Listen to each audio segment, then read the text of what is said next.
20장 9절로 18절 9절로 18절 교독할게요. 제가 이렇게 그 성경을 쭉 읽거든요. 이제 마태, 마가, 누가복음. 저는 뭐 성경을 많이는 못 읽어요. 설교 준비는 뭐 늘 성경을 보면서 하니까.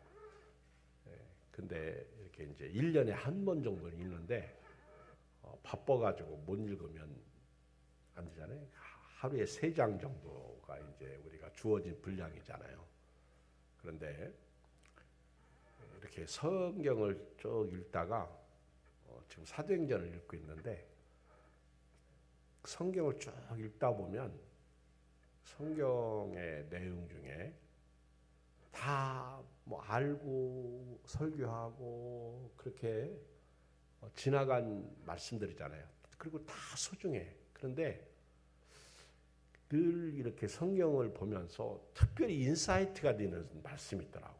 똑같은 말씀인데 왜 그 부분에 가서 나에게 은혜가 될까? 제가 이제 그 부분에 대해서는 메모를 해놔요. 인사이트라는 것은 통찰력이라는 뜻이거든요. 메모를 해놓고 이 부분은 하나님이 나한테 주시는구나. 어떤 때는요, 그 성경을 쭉 읽는데 그 주옥 같은 말씀이 지나가도 나한테 감동이 별로 없어. 그냥 지식적으로 아멘 아멘 하고 가지. 그런데 그렇게 딱 부딪힐 때가 있어요. 그럼 제가 그 말씀들은 언더라인을 합니다. 꼭 줄을 치고 그리고 이렇게 꼭새로 표시를 해놓고 그래요. 책도 마찬가지고. 누가복음 20장 말씀 9절로 이제 은혜를 받았어요. 제가 오늘 저녁에 설교해야 되겠다. 그래서 이제 준비를 했다가 좀 나누는 거예요. 9절 그가 또 비유로 백성에게 말씀하시기 시작하시니라. 한 사람이 포도원을 만들어 농부들에게 새로 주고 타국에 가서 오래 있다가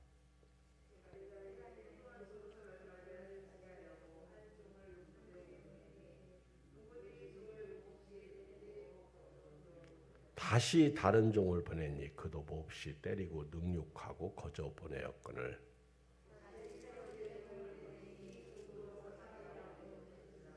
포도원 주인이 이르되 어찌할까 내 사랑하는 아들을 보내리니 그들이 혹시 그는 존대하리라 하였더니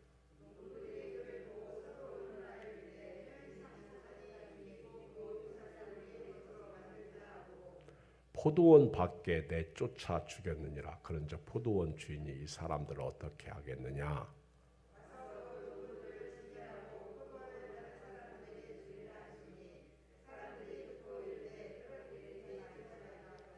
그들을 보시며 이르시되 그러면 기록된 바 건축자들의 버린 돌이 모퉁이의 머릿돌이 되었느니라 하며 어찌미냐.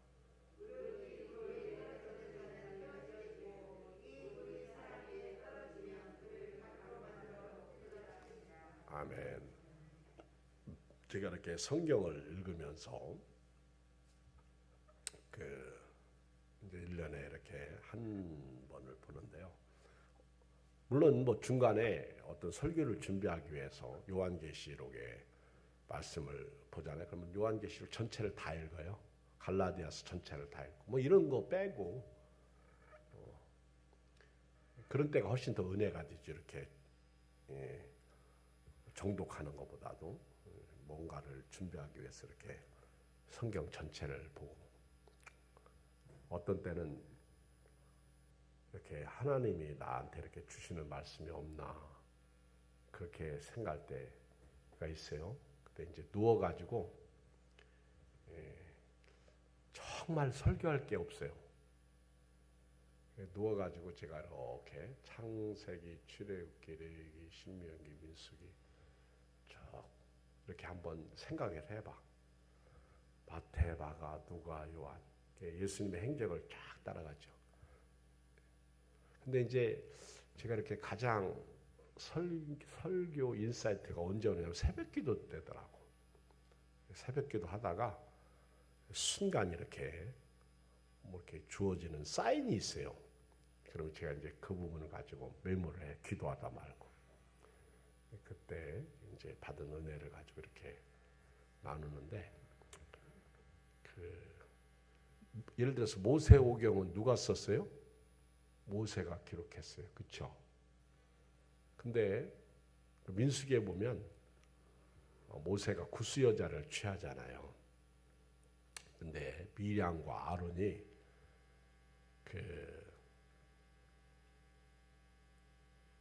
미리암이 주도권 잡고 모세를 시기 질투하고 원망하잖아. 근데 그때 하나님이 모세를 통해서 하신 말씀이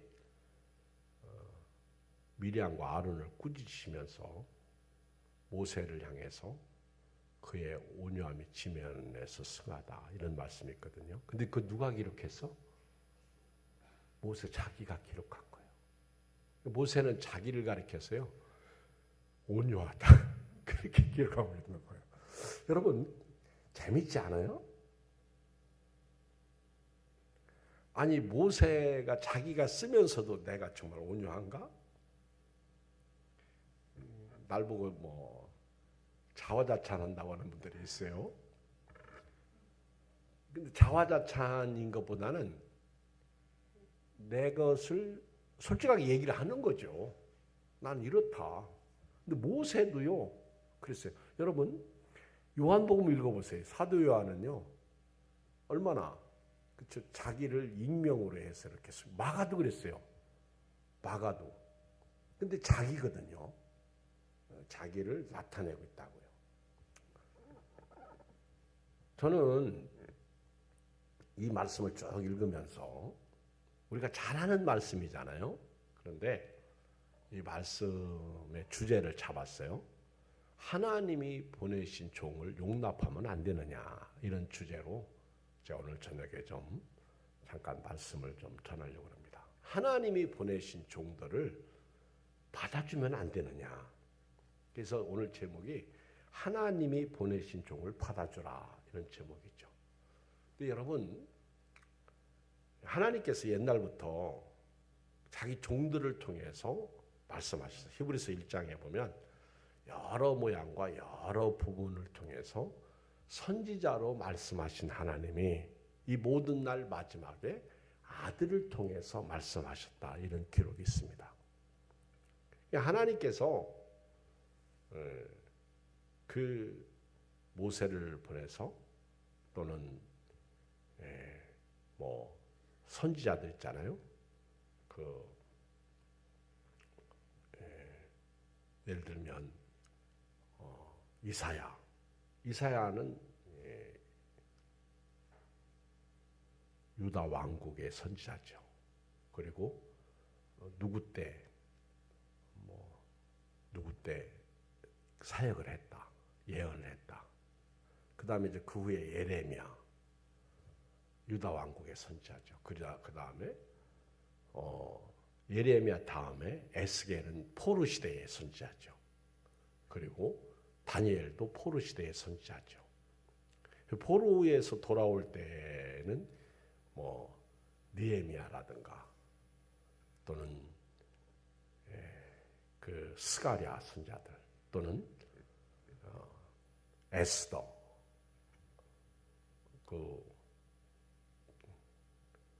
뭐 이런 선지자들이죠. 학개, 스가랴, 에스라, 이런 선지자들이 이제 포로 시대 선지자죠.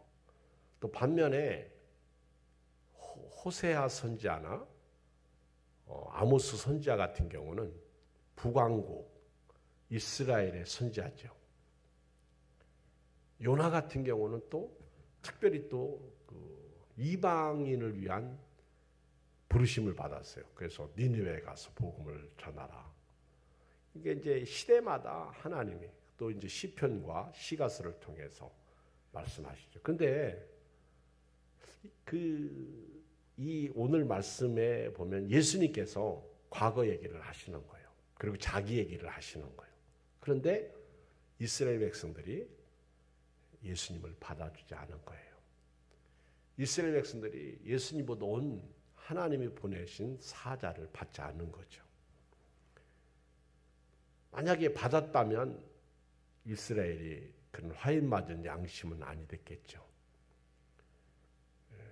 오늘 우리 한국교회의 부흥을 막는 요인 중에 하나가 목사님과 교인과의 갭이 커요. 그래서 한국교회가 무너지고 있습니다. 언제 나온 동영상인지 모르지만 가끔 유튜브를 통해서 이렇게 교회들에 대한 이야기들이 나오는데 해도 너무한다. 그러니까 어떤 큰 교회 목사님 또 어떤 교회는 이제 대물림 하는 교회가 있잖아요. 이거를 뭐라고 그래요? 김정은이가 김일성이가 누구지? 아들이 김정은 맞나? 김정은이가 또 누구지? 지금 국방위원장이 누구요? 네? 크게 세습 하잖아요. 그렇죠? 지금이 김정은이지. 그런데 북한에 대한 세습을 뭐라고 하는 사람은 없는 것 같아요. 근데 왜 불신자들이 교회 밖의 사람들이 교회 세습을 그렇게 말할까? 그 교회는 98%가 찬성했는데 왜 주변에서 왜 기자들이 언론에서 그렇게 세상 말로 교회를 깔까? 그 교회가 98%가 찬성했는데 여러분 이건요 교회를 향한 마귀의 역사예요. 교회에 부시는 게 마귀입니다. 근데 다 그런 건 아니지만 교회 안에서 이런 문제 때문에 교회가 갈라지고 싸우고 막 이런 경우도 있습니다. 근데 참 슬퍼요. 언제부터 은퇴가 있는지 모르겠는데 미국 사회는요. 우리 처남이 미국에 교수로 있는데 우리나라는 대학 교수가 65세 은퇴입니다. 우리 지난 월요일 날 지지난 월요일이네 벌써 제가 이제 신대원 동기 모임 있어가지고 대전을 잠깐 다녀왔어요. 근데 기독교 윤리학 교수인 김명원 교수님이 왔더라고. 그래서 내가 아이고 오랜만에 교수님이 다 오셨네 반갑네. 그리고 또 요즘 학교 어때요? 학교가 총장 문제로 시끄럽거든요. 몰라요. 나 은퇴했어요 그러더라고. 그래서 내가 우리보다 한 살 어리지 않아? 그랬더니 아니요. 다 같아요. 근데 내가 6개월 먼저 나왔대. 그리고 이제 설교학 교수도 문상기 교수님 있는데 거기도 1학기로 은퇴했다 그 얘기예요. 근데 이제 미국에 있는 우리 처남은 은퇴를 하지 않았어요. 거기는 미국은 은퇴가 없어. 건강이 따라주고 실력이 따라주면 끝까지 남아있더라고. 제도 자체가 틀리죠. 우리 공무원들은 이제 60세에 은퇴하고 그러죠. 우리 모세는 180세에 부름받았는데 이게 이제 어떻게 보면 세속이 교회 안에 들어왔고 그리고 세속적 판단에 의해서 지금 교회가 좌지우지되니까 어떻게 보면 믿음이 지배하지 않고 상식이 지배해버리는 그런 슬픈 현실을 우리가 보고 있습니다. 상식이 들어오면 교회는 깨지는 거죠. 앞으로 이제 점점 우리 한국교회 보세요. 상식이 교회를 지배하고 있다는 거예요. 상식. 슬픈 현실이죠. 이런 상식이 들어오면 내 기준이 하나님의 영광을 막습니다.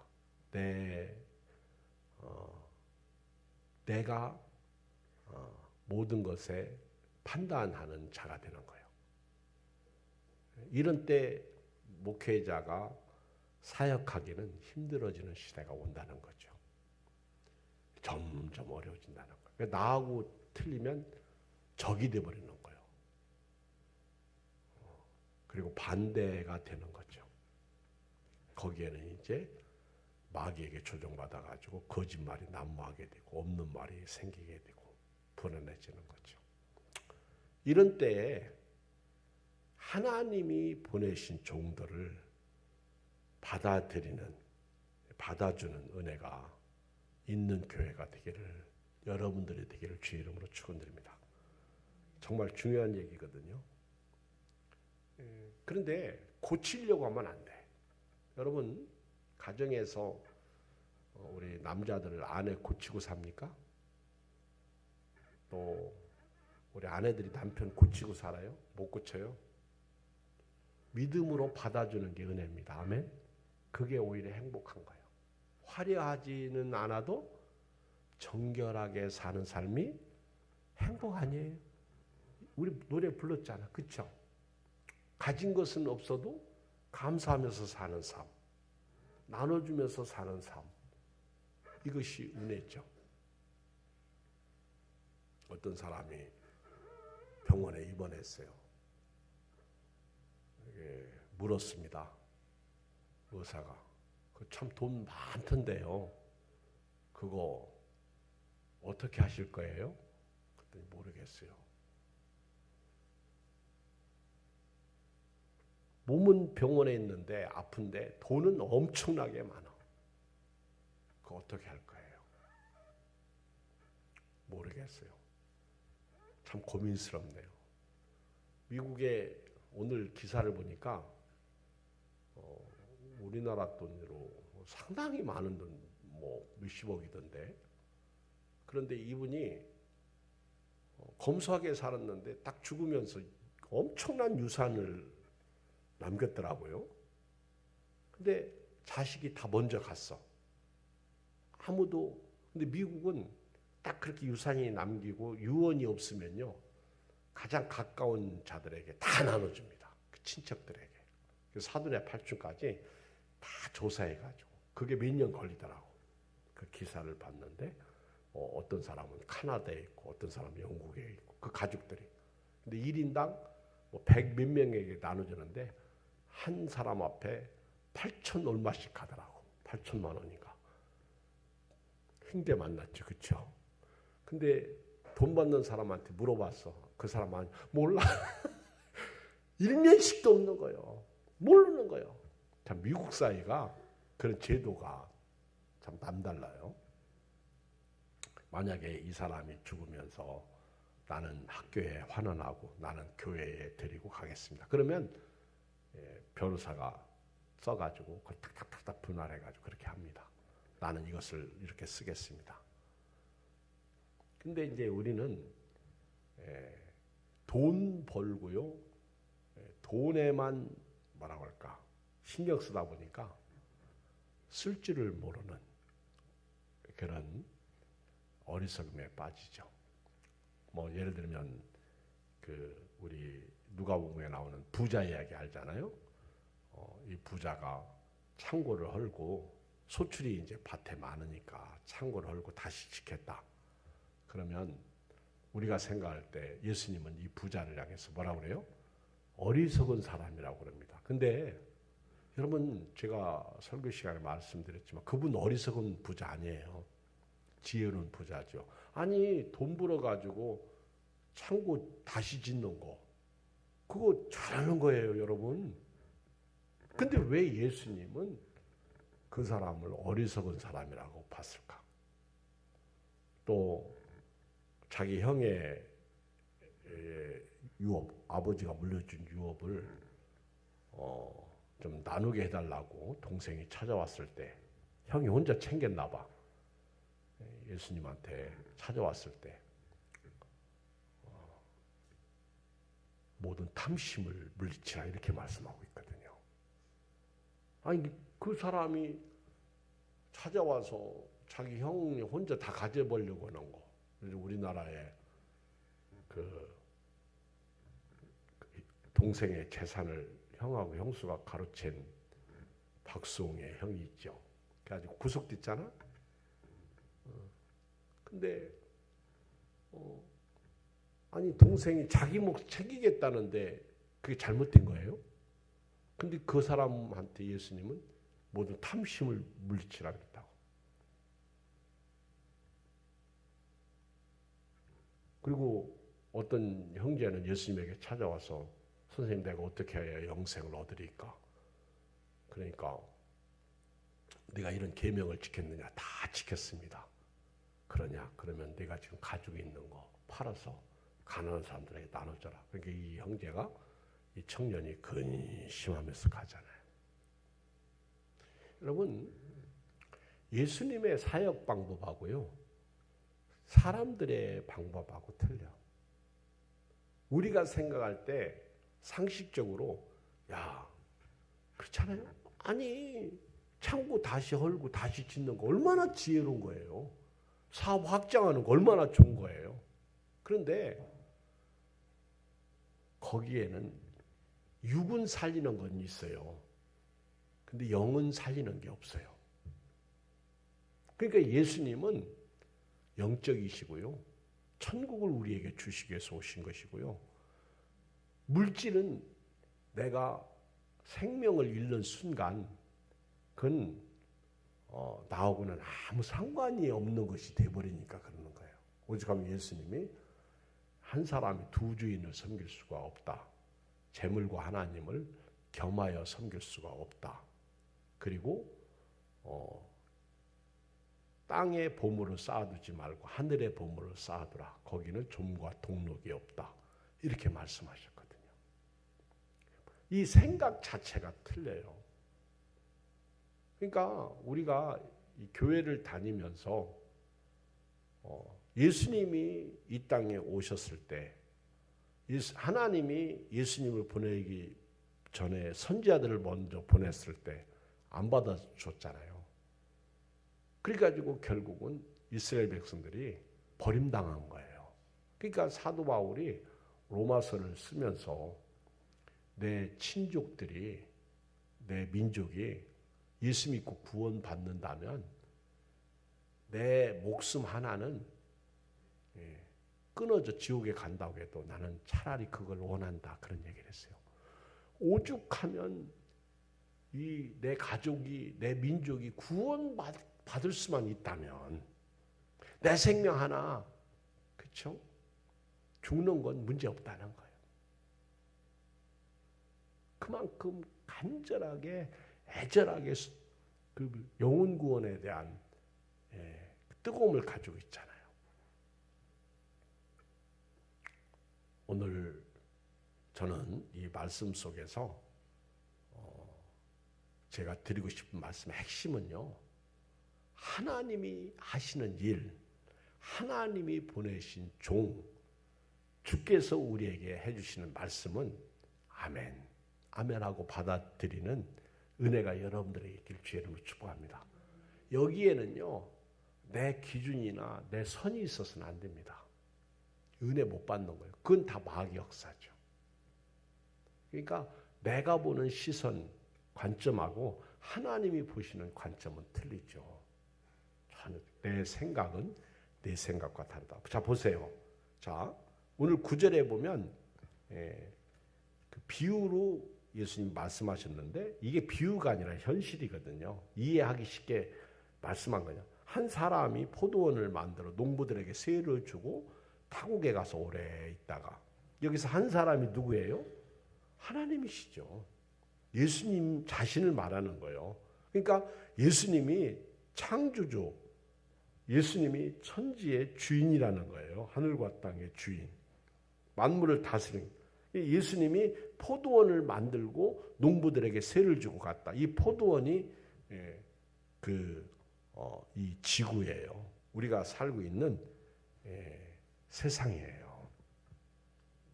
그리고 이제 예수님이 타국에 갔잖아요. 그게 천국이죠. 가서 이제 오래 있다가 다시 오시는 거예요. 이게 이제 예수님의 재림이라고 볼 수 있는 거예요.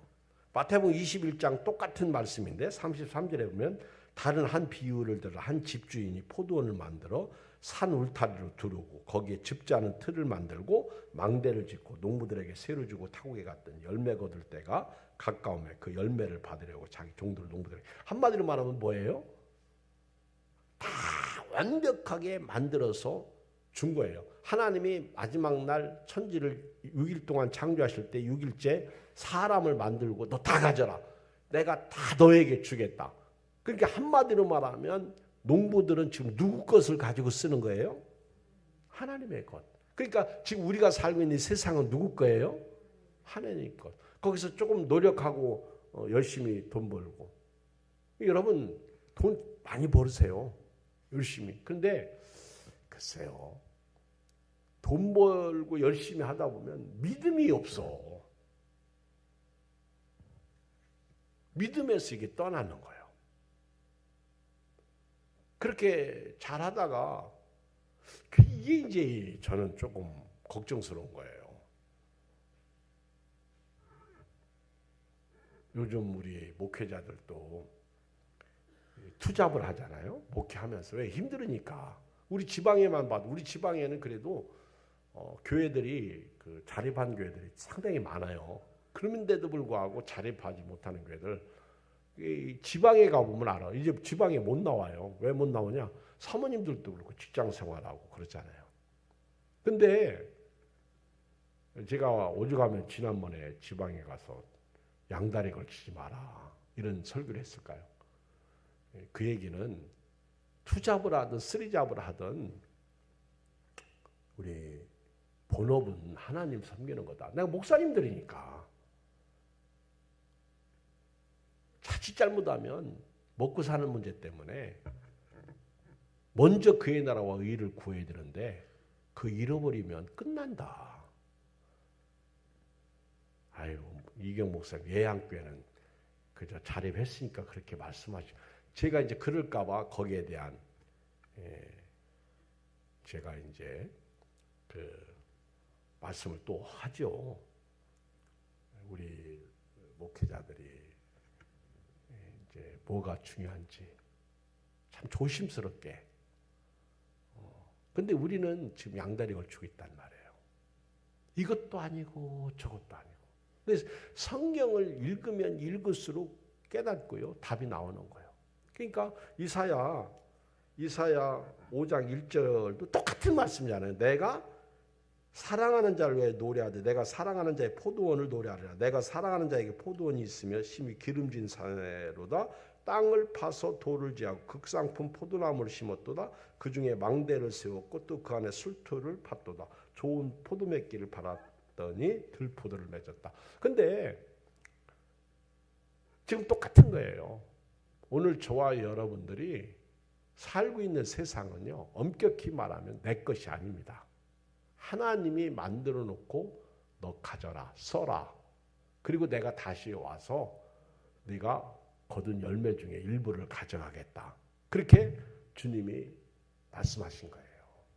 그래서 이제 그 열매를 거두기 위해서 누구를 보냅니까?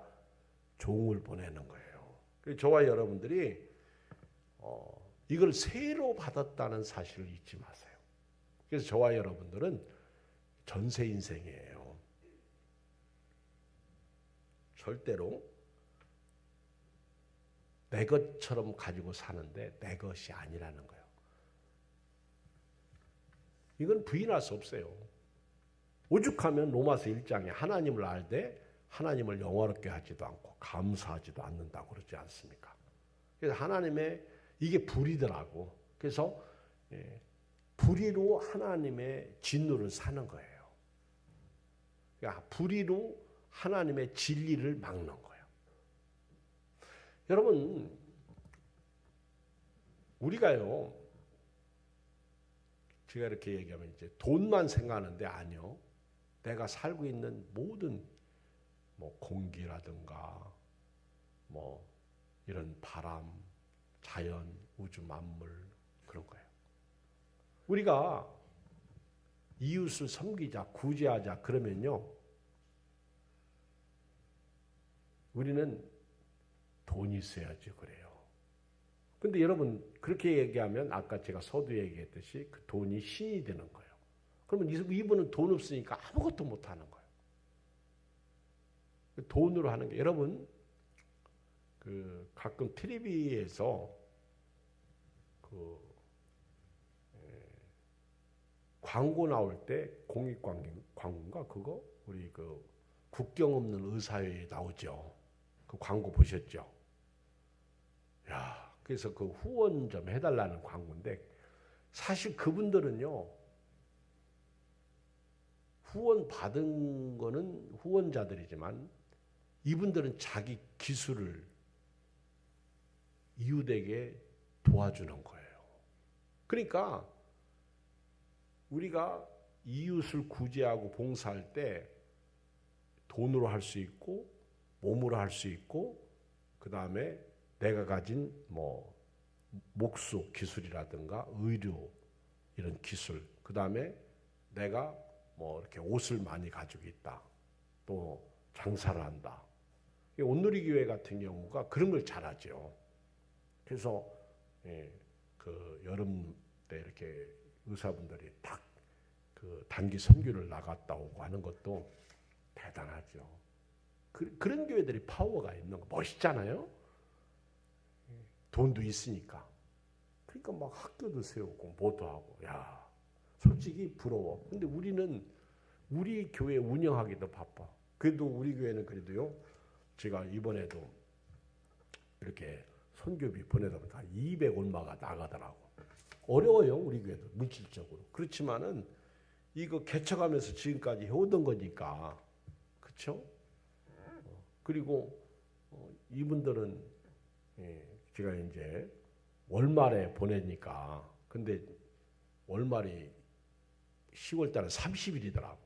그러면 단돈 얼마도 소중하잖아요. 그러니까 제가 이번에는 그냥 주중에 미리 땡겨서 월말 이렇게 마지막 주에 꼭 보내는데 물론 그렇게 보내도 감사하다고 인사하는 사람 없어. 지난번에 우리 어떤 분이 저한테 목사님 이거는 꼭 선교에 쓰세요 하고 300만 원을 주셨어요. 그 우크라이나에 100만 원 보내고 200만 원이 남았어요. 이거는 목사님이 임으로 꼭 개척교회에 주지 말고요. 선교사님한테 주세요. 나한테 그렇게 보낸 돈이. 그래가지고 제가 그 이제 두 사람씩 50만 원, 50만 원 또 이번에 그 유병팔 선교사님하고 이번에 이제 오시는 11월 첫째 주에 오시는 그 박 선교사님 그 체코 오시라고 해서 이렇게 설교 좀 하시고 오후 예배 때 내가 가만히 가지고 있으니까 안 되겠더라고. 근데 유병팔 선교사님은 은퇴하신 분인데 자기는 피지에서 죽겠다는 거예요. 막 사진 보니까 얼굴이 전부 막 환자야. 그분들보다 이제 나이 분들 벌써 두 분이나 돌아가셨어. 그러니까 이분이 이 다음은 그 다음 차례는 나요 그러더라고. 자기는 피지에서 사모님도 영성이 대단하십니다. 평생을 신학교 졸업하고요. 피지에서 지금 70이 넘었는데 자기는 피지에서 죽겠다는 거예요. 멋있지 않아요?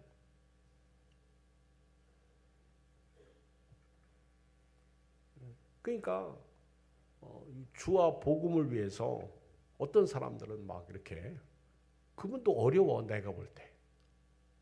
그 저도 이제 그분이 목사님 이렇게 써주세요 했으니까 저도 이제 그 약속을 또 지켜야 좋은 목사죠. 정직한 목사가 되는 거죠. 오늘 이렇게 우리가 믿음 생활을 할 수 있는 거 제대로 한번 해봐야 되는데 오늘 저녁에는요. 우리가 살고 있는 이 세상은 내 것 같지만 내 것이 아니라 하나님의 것이다 하는 것을 잊지 마시기 바랍니다. 주인이 내가 아니라 하나님이세요.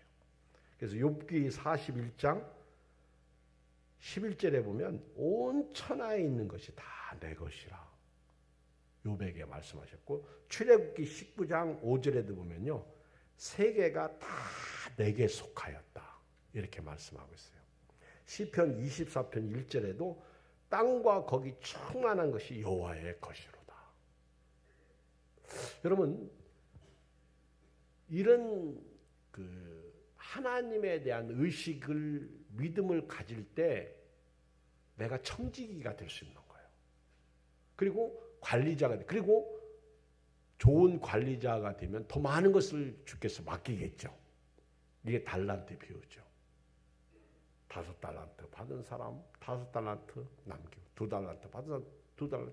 그러니까 네가 적은 일에 충성하였으면 내가 더 많은 것을 내고. 그러니까 여러분, 그릇이야. 그릇. 저도요, 제가 이렇게 목회의 그릇을 제가 인정했어요. 아, 나는 여기까지구나. 그릇이. 누구하고 비교할 것도 없고. 이제 주인이 포도원 소출을 얻기 위해서 종들을 보내잖아요. 근데 이 종들이 자기 것으로 착각하고 주인이 보낸 종을 어떻게 합니까? 11절에 보면, 10절에 보면 때리죠. 그리고 그냥 가라고 하죠. 야, 이 종이 답답하죠. 얘들 정신 못 차리고. 얼마나 얻어 터졌으면 막 피가 나고. 11절에 보면 또 다른 종을 보냈더니 능욕하고 거짓말. 이게 누구예요? 이스라엘이에요. 이스라엘. 세 번째 다시 종을 보내니까 12절에 보니까 이번에는 상하게 하고 내쫓고. 그게 이제 주인이 바꿨어, 생각을. 아, 내가 종 보내니까 내 종들을 무시하는구나. 그래서 이번에는 아들 보내야 되겠다. 읽어요. 13절 시작. 포도원 주인이 이르되 어찌할까? 내 사랑한 아들을 보내니 그들이 혹 그는 존대를 하였더니. 아이고, 아들 보냈더니 이번에 뭐요? 14절 시작. 농부들이 그를 보고 서로 의논하여 이르되 이는 상속자니 죽이고 유산을 우리의 것으로 만들자.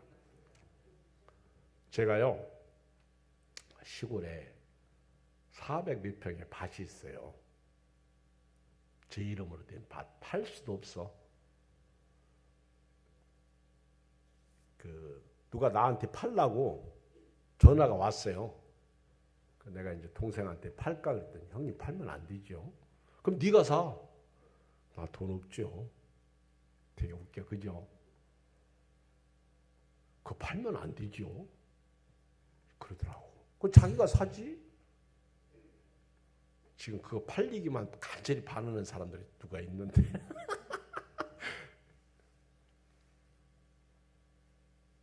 근데 한 번은 광식교회 목사님 나한테 전화했어요. 목사님, 그 밭에 그 우사가 있는데 그건 부시지 않습니다. 거기다 집을 질 수 있거든요. 우사가 상당히 크게 져 있어요. 근데 이제 완전 아무것도 없죠. 무너지기 일부 직전이죠. 근데 그 우사 자리에 좀 이렇게 세를 좀 줘서 누가 집을 짓고 살고 싶다고 하는데 목사님 허락해 주면 안 될까요? 광시 목사님이 난다. 이런 지하에 거절했어요. 아니요, 절대 안 됩니다. 왜 안 되죠, 목사님? 아니, 여기 성경 말씀 있잖아요. 내가 그거 해줬다가 나중에 거기 눌러앉아가지고 나가라 하면 나만 힘들어요. 그분이 나가겠어요? 내가 만약 이 땅 팔 때 그분이 차지하고요, 안 나가요. 나중에 나한테 오히려 목사님이 그러면 안 되지. 그러면 나는 꼼짝없이 당해요. 아, 그렇군요. 내가 성경대로 했어. 내가 성경대로. 내가 욕심 때문에 그런 게 아니요. 이런 경우가 많거든요. 그러니까 여러분들 요즘에 뭐라고 할까, 철거할 때 보면요, 빨간 띠 쓰고 뭐라고 그래요? 나가라고 그러면 왜 우리가 자기 땅들 아니요. 근데 거기서 권리 주장하고 뭐라도 하나 받으려고 안 나갑니다. 지금 똑같은 거예요.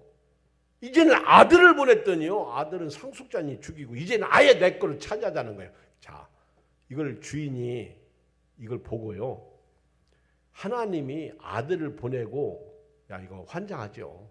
이제 아들을 죽이네. 그러니까 15절 포도원 밖에 내쫓아 죽였느니라. 아들까지. 이게 십자가에서 예수님을 죽인 거예요. 누가? 유대인이. 그런즉 포도원 주인 이 사람들은 어떻게 하겠느냐? 읽어요.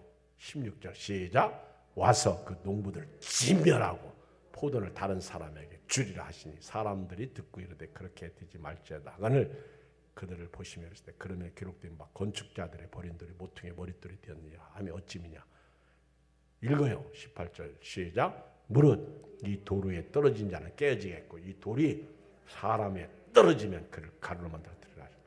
여러분 제가 말씀 결론 내릴게요. 결국 예수님은요 버림당해서 깨졌고 구원의 은혜가 오늘 저와 여러분들에게 온 거예요. 자, 그러면 결론은 뭐예요? 우리도 똑같이 유대인들처럼 하나님이 우리에게 지금 주의 종을 보내서 말씀하잖아요. 근데 그거를 우리가 불순종하면 우리도 똑같이 진멸당하는 거예요. 그러니까 저와 여러분들이 하나님의 말씀을, 주의 종들의 말씀을 받아주는 은혜가 있었으면 좋겠어요. 우리 예한교회 만일에도 그렇잖아요. 그게 사는 길이에요. 내가 얼마나 뭐 지식이 얼마나 뭐 내가 가진 게 얼마나 많고 또 뭐 얼마나 내가 세상에서 잘 나가는지는 몰라도요. 하나님을 무시하면 안 됩니다. 그러니까 하나님이 자기 것 가지고 이제 자기 아들까지 죽이니까 건축자들이 버린 돌이 모퉁이의 머릿돌 이방인의 생명이 되셨다는 거예요. 그러면서 결론을 딱 내리잖아요. 무릇 이 돌 위에 떨어지는 자는 깨지겠고 이 돌이 사람 위에 떨어지면 그를 가르름. 여기는 축복이 없어. 그러니까 예수님을 아멘으로 받아들이면 생명을 얻지만은 예수님을 거부하면 적그리스도가 되는 거예요. 지난 수요일 저녁 말씀처럼. 그럼 깨지는 거죠. 그럼 나는 가루가 되는 지옥 백성이 되는 거죠. 오늘 저녁에 우리 주의 말씀 앞에서 어린아이처럼 순전한 그리고 주의 종들 앞에서 그죠?